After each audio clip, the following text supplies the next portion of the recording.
ஒரு நாளைக்கு ஒரு கிராஜுவேட் பார்க்கணும் உடம்பு ஒரு மாதிரி ஆயிடும். அப்படி இருக்கிறது என்னதான் இருந்தாலும் ஆசைக்காரன் கட்டிக்க வேண்டும். அதுக்கு முன்பதாக கவலை செஞ்சுக்க வேண்டும். சின்ன பொண்ணு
வணக்கத்தை வைக்கிறோமா?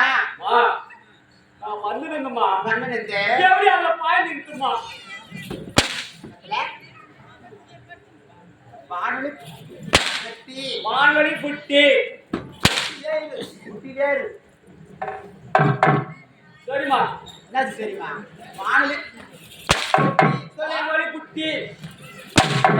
சொல்லுங்க. வணக்கம். எவ்வளவு சுடு போடு.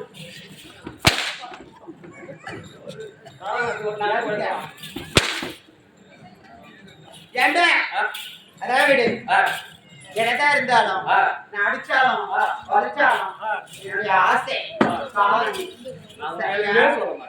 எதுவுமே சொல்ல மாட்டேன். எந்த வேலை வச்சாலும் வைக்கிற எடுக்கிற குடிக்கிற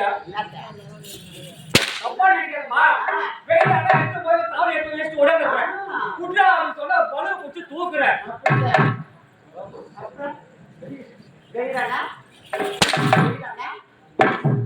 இஞ்சி கூட தெரிஞ்சுக்கோ. இஞ்சினா ஒண்ணு பண்ண முடியாது. அப்புறம் நான் புரசலா எதுக்குமே எனக்கு கவலை எப்ப கேட்டுச்சுடா நம்ம என்ன எப்ப பாரு கோவப்படுறீங்க ஒரு நாள் பேசணும்னா பேசல நீ பேசுன எனக்கு என்ன பேசுன எனக்கு என்ன அம்மாளுக்கு என்னடா போற ஊருக்கு 10 பேர் இருக்காங்கடா ஊருக்கு 10 பேர் இருக்காங்க எனக்கு அதை பத்தி அவசியம் கிடையாது பேசணும் என்ன படிக்கிற மாமா ஆமாம்மா சொல்லுங்க ஆமாங்க எவ்வளவு பேர் இருக்கு ஐயோ சொம்பான சொம்பு சும்மான சொம்பு காந்தே டேய் ஓடுங்கடா ஓடாம இப்போ ஏன் வேணும் ஏன் அடி மேல படி மேல பேசு ஏண்டா சொல்லுமா எதை இருந்தாலும் அடிச்சுட்டு ஓடக்கூடாது என்னுடைய ஆசைக்காரன் அடிச்சுட்டு வாடா ஐயா வருகிறாங்க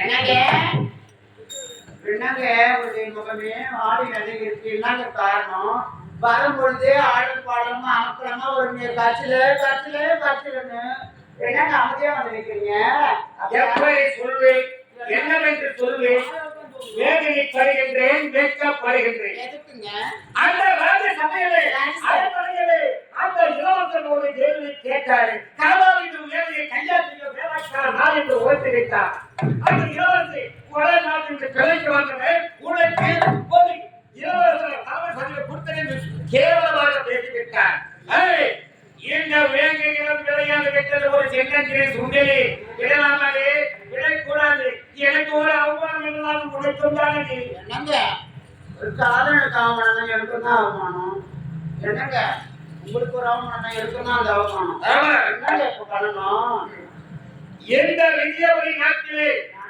நீ தங்கையாகவோ